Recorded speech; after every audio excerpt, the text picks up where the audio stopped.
una parálisis en algunas entidades del Estado. Que el afán podría ocasionar algunos traumatismos.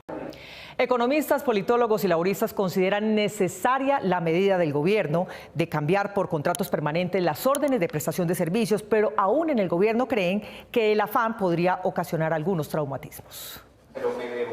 Eliminar los contratos por prestación de servicios en las entidades estatales ha causado revuelo en varios sectores que califican como insuficiente los 4 meses para hacer la transición este año, tal y como lo indica la circular emitida por el Departamento de Función Pública hace unos días. En las últimas horas, la Procuraduría General se pronunció frente a este plazo, advirtiendo que esto podría generar una parálisis en algunas entidades del Estado ante la falta de personal. Sobre el plazo de 4 meses para la duración de los contratos por prestación de servicios, se considera, dados los múltiples trámites y las diversas instancias que se deben agotar para ajustar las plantas de personal de las entidades del Estado, es insuficiente y se corre el riesgo de dejar a muchas entidades sin personal. Según los expertos, aunque la idea de formalizar los contratos es buena y podría reducir el costo fiscal de las demandas que recibe cada año el Estado por la mala práctica de este tipo de contratación,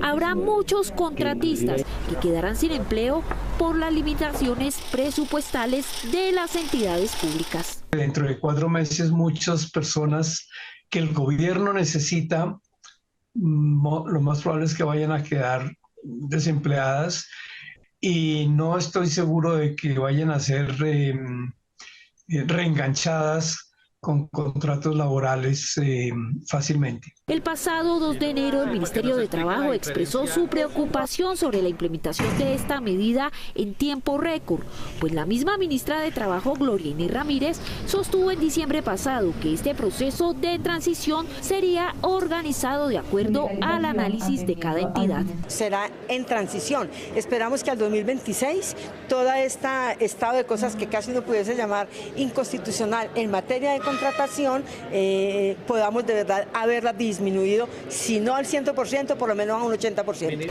Actualmente la contratación por prestación de servicios supera los 20 billones de pesos. Sin embargo, aún no se tiene la certeza de cuánto le costará al Estado este proceso de formalización. En 2 semanas será la primera reunión del año de la Junta del Banco de la República y se prevé que subirá otro punto la tasa de interés para frenar la inflación, pero esta, dicen los expertos, solo se reducirá con la desaceleración del crecimiento económico. Marta Olaya. Mónica, la inflación de alimentos cerró por encima del 26% el año pasado, por lo que los analistas prevén que el costo de vida empezará a bajar de manera lenta después del primer trimestre del año.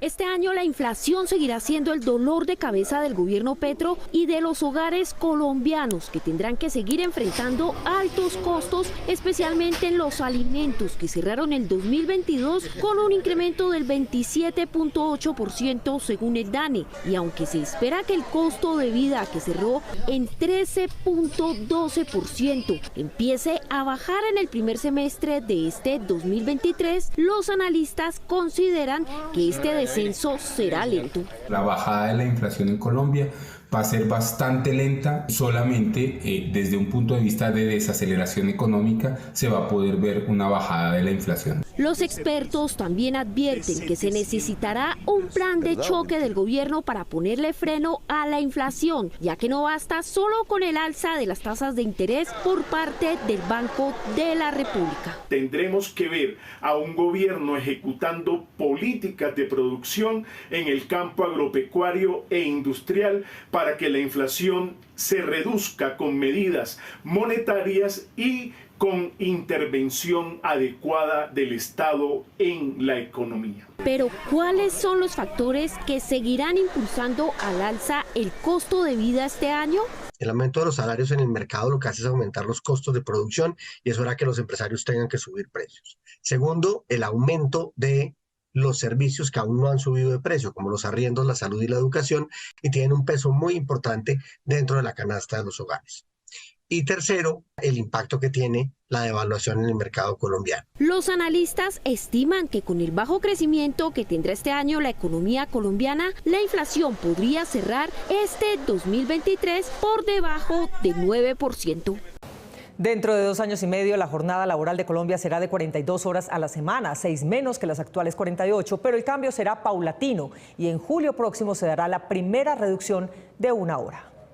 A paso lento comenzará desde el 15 de julio de este año la reducción de la jornada laboral en Colombia, con tan solo 1 hora semanal. Es decir, la jornada ordinaria se reduce a 47 horas hasta llegar de manera gradual a 42 horas por semana en julio de 2026. Según los analistas, pese a que varios empresarios se habían opuesto a la medida, señalando que se encarecerá la creación de empleo y se afectará la competitividad, lo cierto es que el efecto será mínimo para el sector empresarial. Estamos hablando de 1 hora de reducción de la jornada de trabajo que difícilmente va a tener esa vinculación con efectos en el empleo como los que se están avisorando, ¿no? Hay muchas empresas que ya no trabajan 48 horas, sino 40, 44 horas a la semana. Entonces, muchas de esas empresas probablemente no se van a ver afectadas. Con esta ley se busca alinear al país con la progresiva reducción global de la jornada laboral. Sin embargo,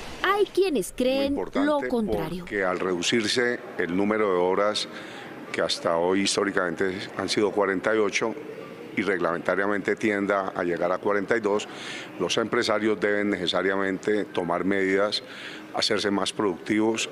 Por supuesto, van a haber cargos que no van a ser reemplazados, sino cargas laborales redistribuidas. La disminución de la jornada laboral no implicará la reducción en el pago que reciben los empleados, ya sea mensual o diario, y tampoco representará una exoneración de las cargas laborales de los trabajadores. Las centrales obreras anunciaron anoche su aspiración en la negociación del salario mínimo de 2023, un 20%. La cifra, según los empleadores, haría difícil la generación de nuevos empleos. Durante la tercera reunión entre las centrales obreras, el gobierno y los empresarios para definir el aumento del salario mínimo para 2023, en medio de un momento atípico con una inflación que cerraría el año por encima del 12%, las centrales obreras pidieron un ajuste del 20%, es decir, un incremento de 200.000 pesos.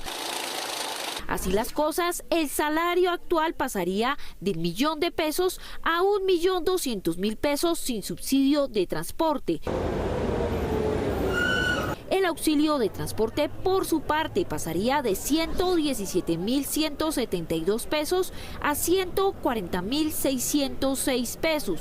Pero, ¿cuál es el argumento de las centrales obreras para este incremento?